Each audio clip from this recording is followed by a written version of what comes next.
This is part two of the age of Jackson and the Jackson administration. We're going to look now at Jackson and the nullification crisis. So, Jackson's administration had some ups and downs, and this was definitely one of the low spots of his presidency. And this guy right here, very intense picture of it's actually John C. Calhoun. John C. Calhoun was where he was the former senator of South Carolina, and he was also Jackson's vice president. And he had a really interesting take on the tariff of 1828. Southerners, remember, he's from South Carolina, so he represents the Southern interests. The Southerners called the tariff of 1828 the tariff of abomination. And the reason why they called this the abomination is because it raised import taxes on hemp, wool, fur, liquor, and textiles. All of these things supported the West, the beginning Western states and territories, like Ohio, again, the old Northwest, as well as the North. Because think about it, the textiles, the textile mills that are in development, that's definitely going to support the beginning industries in the Northeast. The hemp, wool, fur, things like that, even the liquor, that supported the Western territories and states. And the Southerners looked at this and said, if you're going to start raising import taxes, meaning anything that's shipped in that has these goods on it, we're not going to buy it. The United States can't buy it. They're trying to raise revenue and trying to really promote the beginning industry in the Northeast, as well as all the different things that they're doing out in the Western territories, the Old Northwest, to make sure that they can have, for example, farmlands, and also have various crops and types of herding as well. They don't want to have to purchase this stuff from England, for example, because again, they're trying to keep everything self-sufficient. The problem with this is that, again, the South is not helped by any of this. If anything, it hurts the South. And in large part because John C. Calhoun, again, as the vice president under Jackson's administration, he is very concerned about this. And he will write the South Carolina Exposition and Protest in 1828, shortly after the tariff is passed. He is desperately concerned about the South and Southern interest. He's worried that England is going to say, look, if you're not going to buy our wool from Scotland and England, well, then fine, we're not going to buy your cotton. And of course, where's the cotton coming from? It's coming from the South. And so this is when John C. Calhoun is thinking, look at this tariff. It's just going to make us, make the South really pay for this. Because, again, it's not in their interest whatsoever. They rely on a lot of these exports. Exports, exporting their cotton for sale, but they also rely on British imports for farming equipment and things like that, of course, the Northeast is not producing. So in his protest, he states that the United States really is essentially going down a wrong path, in that instead, what we should have is a protection of minority rights. And what I mean by minority is he doesn't mean minority as what we think of minority is. He actually is focusing on the minority being the South, Southern interests. He said he wants to see Southern interest, or what he sees as them being in the minority, if you think about it, because they're not the West and they're not the Northeast, that their rights should be protected from the tyranny of the majority. And as a result, if these rights are not or are being infringed upon by the majority, he says, very controversially, he says that any law or tariff or anything else could be declared null and void by any state. This is intense stuff. And of course, as soon as he publishes this, and of course, it's all over the newspapers. People are like, wow, this is really intense. It's basically saying, look, if we don't like a certain law or tax, we're just not going to do it, and we're going to reverse it. The issue here is that it really makes it sound like if a state doesn't want to do something, they have the right to say, no thanks. and we're just going to void it, null and void it. As you can imagine, as the vice president, he got out of there. He resigned immediately and went back to South Carolina, where they welcomed him with open arms. He was probably worried, quite frankly, that Jackson was going to kill him. I'm sure that he actually probably wanted to at that point. This is vice president. I mean, you don't have many vice presidents saying, I totally disagree with what you're doing, and I'm going to write this that basically completely goes against your administration and everything else that Congress is doing. And yeah, I'm checking out. So it was really controversial at the time. So unfortunately, though, a lot of Jackson's advisors, including Henry Clay of Kentucky, said, you cannot let the South go. You need their support. There are a lot of Southern Democrats at this point. And so this is when Henry Clay came up with the compromise tariff of 1833. And in the compromise tariff, he basically told Jackson, look, you need your Southern wing of supporters. So let's just give them a little bit of compromise. Let's give the South something so they can at least, support it and support him as a president. And so what the compromise tariff did of 1833 is it just gradually, over a period of 9 years, reduced the tariff to around 20%. So, basically it was still intact, but it wouldn't be as offensive to the Southerners, and it wouldn't hurt as much financially for them. So you would think, okay, this is good. He's trying to get along with everyone, but that wasn't Jackson's style, the compromise tariff. He begrudgingly let that go through.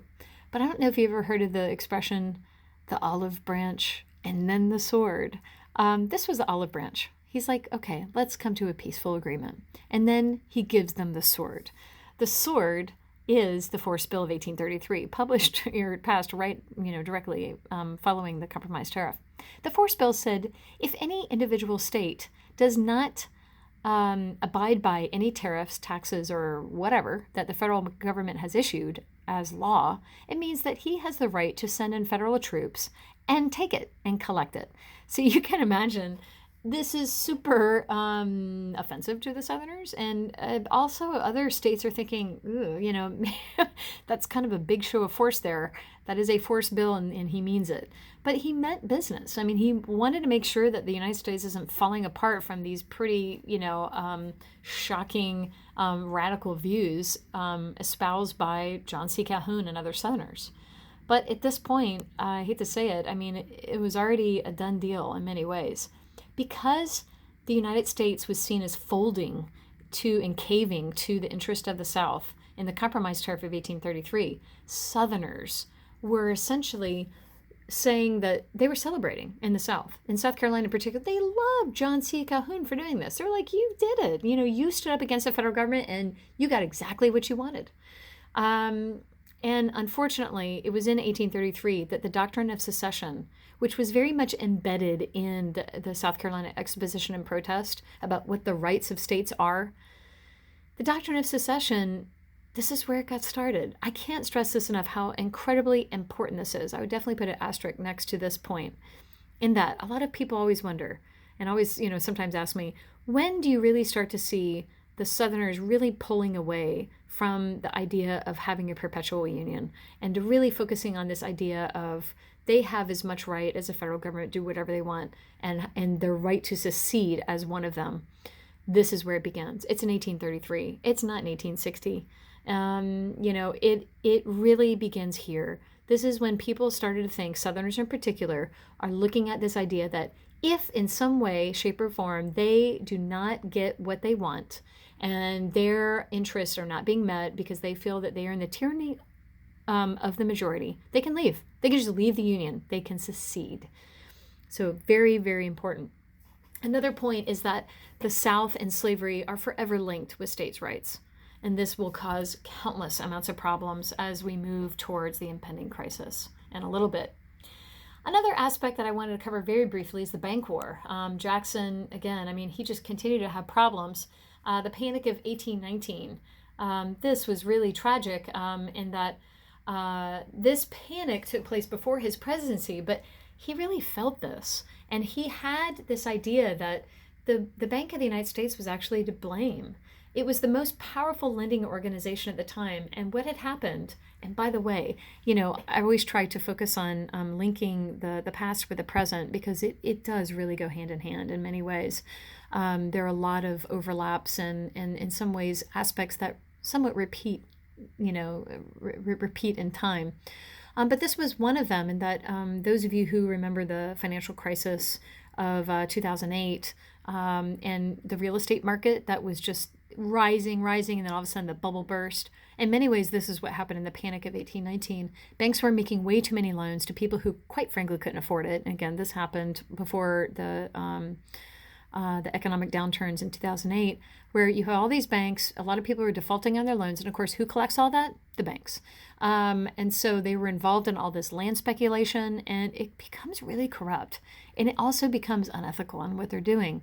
So what you had was this massive boom, be it, in many ways like our terms, their terms, like a real estate boom, but in this way it would be selling off land. Then there was an inflation, too much banknotes and money in circulation, and all of a sudden crashed. There was a depression. And so there were also charges of embezzlement and corruption by the presidents of the Bank of the United States. They were skimming money off the top. There are a number of them who were charged of this, and it just doesn't look good for the Bank of the United States. And remember, the reason why Jackson attacks the Bank of the United States is this is what Jefferson originally had intended. Jefferson did not like the Bank of the United States. He was very suspicious of it. And so in many ways, Jackson just follows this, but he really goes after it. As you can see in this really crazy political cartoon, is General Jackson slaying the many-headed monster. Well, he's talking about the bank. This is essentially representing the Bank of the United States. And, this was a thing that a lot of actually people initially supported, because they're like, the reason why we are in economic dire straits is it's because of the Bank of the United States. So what does he do to attack it? He starts to remove government deposits in 1833, meaning that all the money that's in the Treasury, he takes it out. And he randomly puts it in 23 state banks. And the interesting thing is they were referred to as pet or wildcat banks. They were called pet banks because they were his friends. They happened to be good Democrats. They were also called, or at least the people who owned the banks. They were also called wildcat banks because there was no regulation. So he could put the government deposits in one bank and all of a sudden they just disappear. The next morning, it's like no one's there and all the government deposits are gone. There was no regulation. There was no FDIC. No one could really determine whether or not they actually, when they put money in, they could get it out at will. Obviously now we don't have, we have much more regulation and protection from stuff like that. But at this point, they didn't. Another aspect here is that he wanted to go back to the specie standard. That's hard money, made gold and silver. He wanted people to make sure that you can actually count on what you have in front of you. There was a lot of money in circulation. It was, again, there was inflation and then there's a depression, so it's not worth as much. He's like, you know what, let's go back to a species standard instead of fiat currency. Fiat currency is what we have now, which is you have dollar bills and, $20 bills. You have things that are paper money. But this is super unrealistic. There's just not enough gold and silver to go around, and people are expected to pay their taxes on that. So, of course, what happens? Economic downturns. People lose their land, their homes. It was a mess. So it did not work whatsoever. And he was really criticized for this. This is a really, really cool image of Jackson. It is the first time that Jackson is portrayed on a donkey. And those of you who know that the emblem, or I guess you could say as a mascot of the Democratic Party, is in fact the donkey. Well, how in the world did that come about? It was actually because of Jackson. Jackson was seen as being very stubborn, and he was also, a lot of people call him a jackass, quite frankly. Anyway, so in a lot of political cartoons, this is the first one that was ever, he was seen with a donkey in 1837. And the interesting thing is his critics refer to him as a jackass, like, oh, what a dumb animal, and, always doing stupid things. But the funny thing is Jackson actually took the criticism, kind of like the term Democrat. He took the criticism, he ran with it. He's like, you know what? Actually, if you look at donkeys, they persevere, and they are very clever. And they are stubborn, but he actually took that on as like, this is a good thing. And so from here on out, they referred to the Democratic Party as, again, that was their sort of their champion emblem or mascot.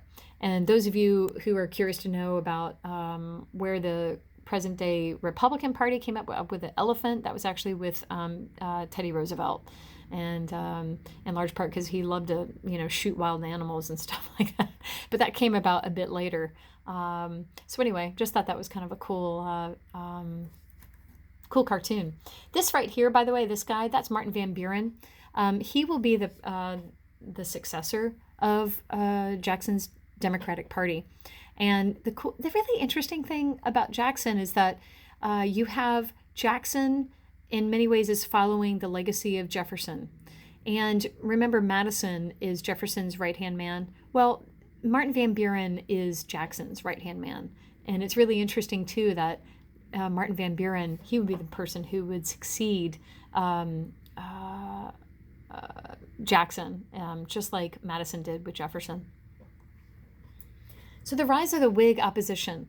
Jackson had so many critics. I mean, we just went through the bank war, the nullification issue, also the spoil system. And Jackson was the one who really started this, where he would give various positions to his friends, the people who were very loyal subjects. And this was really the beginning of the spoils.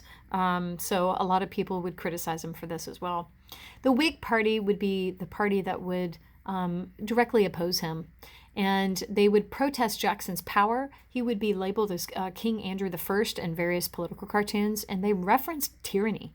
Remember that the Whigs, those of you who know your English history, the Whigs were the original party who took over during the English Civil War, and they were in English Civil War in 1649 and decapitated Charles I as being a tyrant of England. So anyway, that's the parallel there, and it's why they refer to themselves as the Whigs. But despite their efforts, the Whigs were not able, at least at this point, to gain the presidency. It was a continuation of Democratic control. Martin Van Buren, again, he succeeded Jackson and won the election in 1836. So the Democratic Party was able to survive. This is the last image that I have for you guys, and this is really just a chart. It's a flow chart. I wanted to give you a sense of the political parties in the United States from 1789 to 1836 in presidential elections only. So you have first the Federalist. They were established in 1796, and they lasted through 1820. Remember, Rufus King was the last one. So the Federalists will transition into the Democratic Republicans. Sometimes they're referred to as Republican, but please know them as the Democratic Republicans, because the current Republican Party didn't come around until Lincoln. So this is 1796 through 1824. And remember, this is Jefferson's party. But because Andrew Jackson saw them as really being corrupt and not abiding by Jefferson's original ideals, he founded the Democratic Party. And the cool thing about the Democratic Party is it's pretty straightforward. It was his party. It was established in 1828. And this is the same Democratic Party that we have today. Now, again, I can't stress enough that the Democrats of Jackson are totally different in ideology of what they are today. So, the ideology does not match. Over time, over long periods of time, things change, and that's no big surprise. The same would apply to the Republicans as well. So the National Republicans, again, remember this was John Quincy Adams running against Jackson. He lost. It was created in 1828. Lasted through 1832. It just phased out, and basically these people became the Whigs. These became the people who criticized the Whig Party, and criticized the Democratic Party. And remember, some of the Democrats actually did move towards the Whigs because they just thought Jackson was just too heavy-handed on too many things. So they were established in 1836, and they lasted through 1852. The Whigs will transition into the Free Soilers, 1848. Through 1842. I'm not going to talk too much about the Free Soilers. They didn't really have a national presence, but they're worth mentioning in that they did take some of the former Whigs Quite frankly, they were a bunch of haters. I mean, they didn't like slavery. They also didn't like African Americans in their state either. The biggest free soilers were out in the West, like California. They were anti-immigrant, anti-freed black, anti-slavery. It was pretty intense. Anyway, no big surprise they didn't last very long. And then they eventually will filter into the Republican Party. And the Republicans were established by Lincoln, which we'll get to later on, 1856 through present. And that is the age of Jackson in a nutshell. And thank you.